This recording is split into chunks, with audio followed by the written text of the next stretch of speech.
Hey, what's up? Ken from Palm Beach Dyno.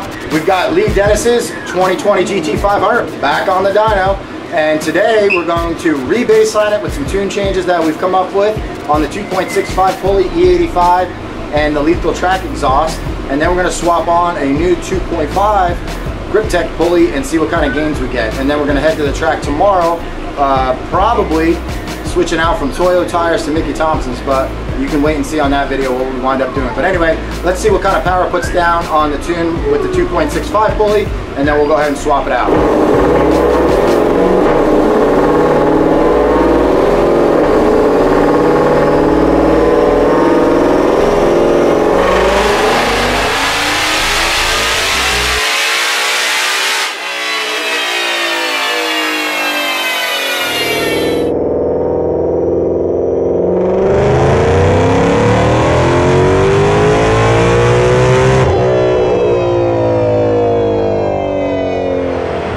That's a new tune we've been working on the street. First pull, did very well. Last time at the same boost level, which is 16 PSI with the 2.65 pulley, Lee made 835 and 866. As you can see, torque is down a little bit here, and that's right through this area where the blue line dips. That is just the throttle closing. Torque limits, we'll go ahead and address that on this next pull. And right now we still have the 265 pulley on, so we'll be switching over to the 2.5 pulley once we get this exactly where we want it.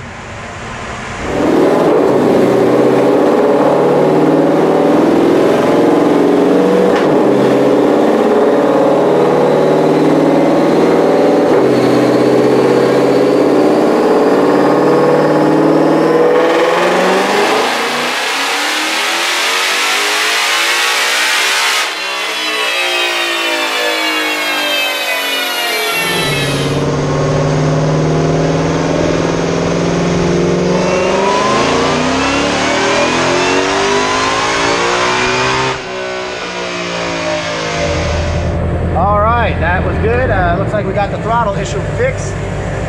Look how consistent this thing is. Back-to-back pulls. 866, that's his old one. 866 again.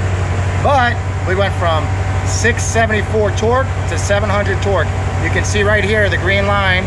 I fixed the throttle issue and we're good to go. So next up, we're gonna switch out to the 2.5 pulley and see what it makes. This is 16 pounds right now.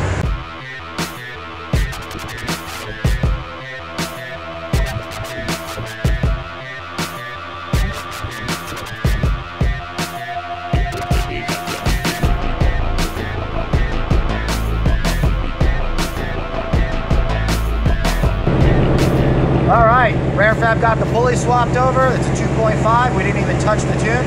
We're going to do a pull here. As long as everything looks good, we'll do a full pull, and then we'll go over the results in just a second.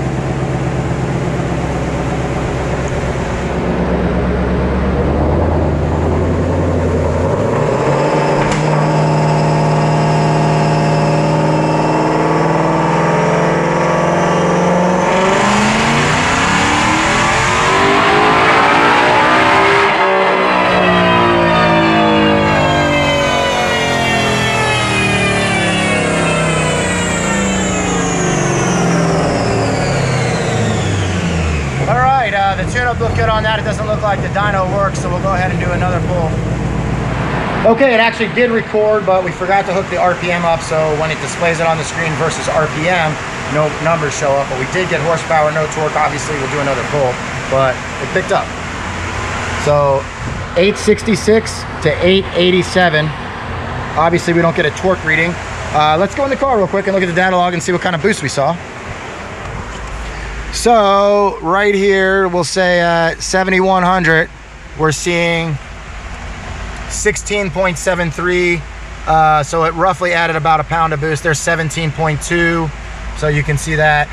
We're gonna go ahead and do another pull and see what it makes, but it's still super happy.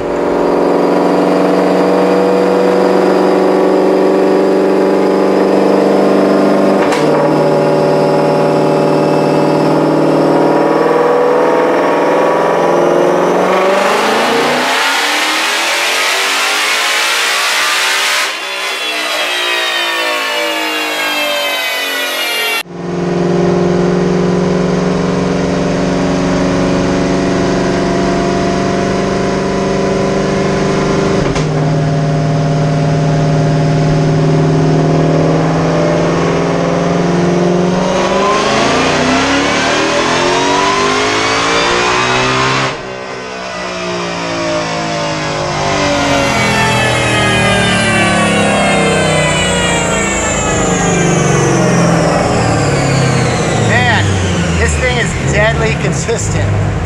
As you saw on the baseline pulls, let me shut this off. As you saw on the baseline pulls, 866 both times, 2.5 pulley.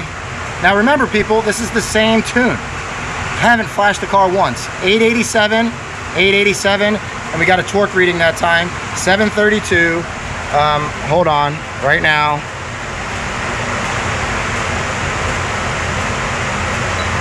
So there you go, there's engine with engine RPM. Still pulling insanely well. Here's a very interesting thing to think about if you have a Coyote and not a GT500.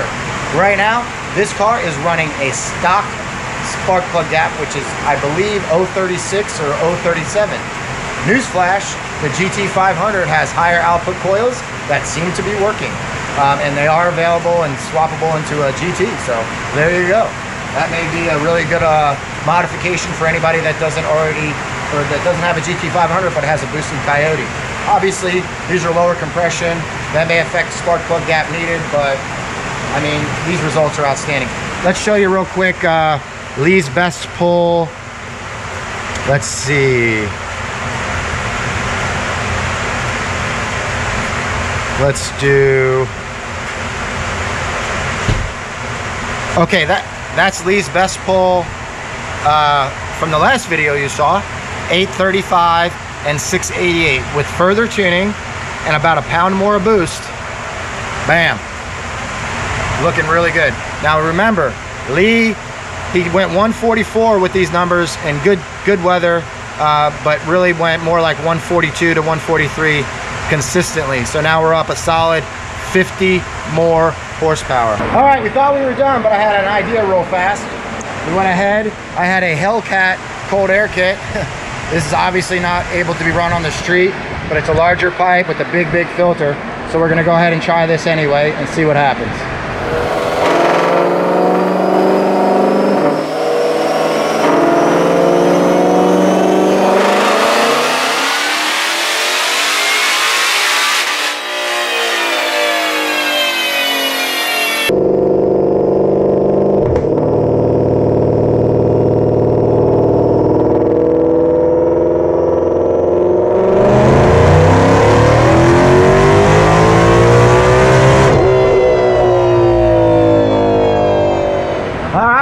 Actually picked up a little bit more than I expected. 899 over 877 and 743.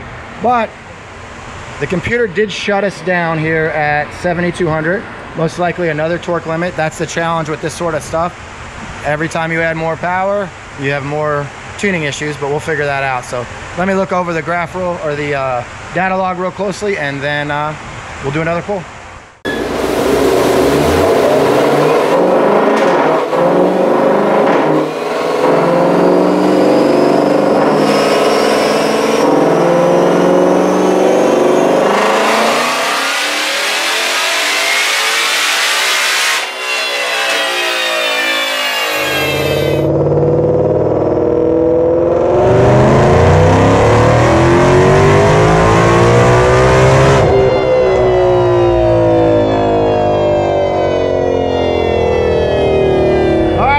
I'm glad I tested that.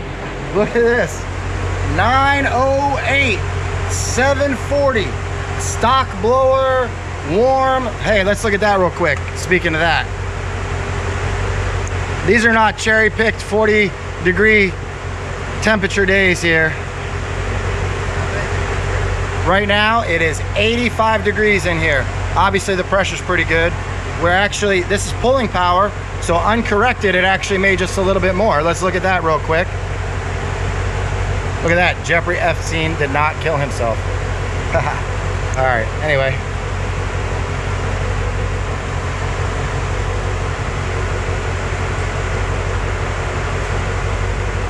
So uncorrected, we're looking at 914 and 745.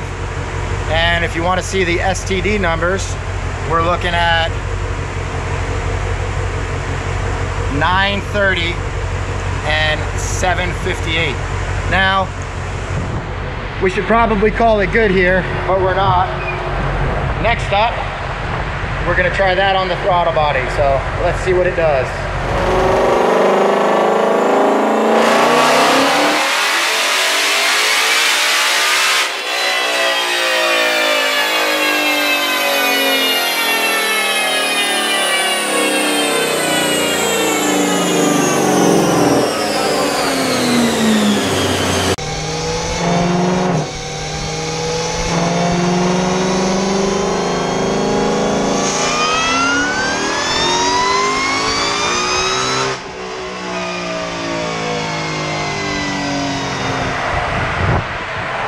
All right, sometimes you can hit a limit. You can't just keep picking up.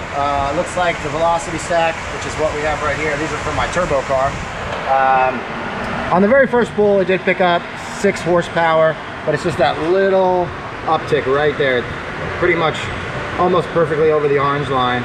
And then the green line, we did a very warm pull with the velocity stack, and it's down. That's due to heat and timing retard. So basically, the Hellcat, this is a Hellcat cold air kit that I had laying here for my own personal car.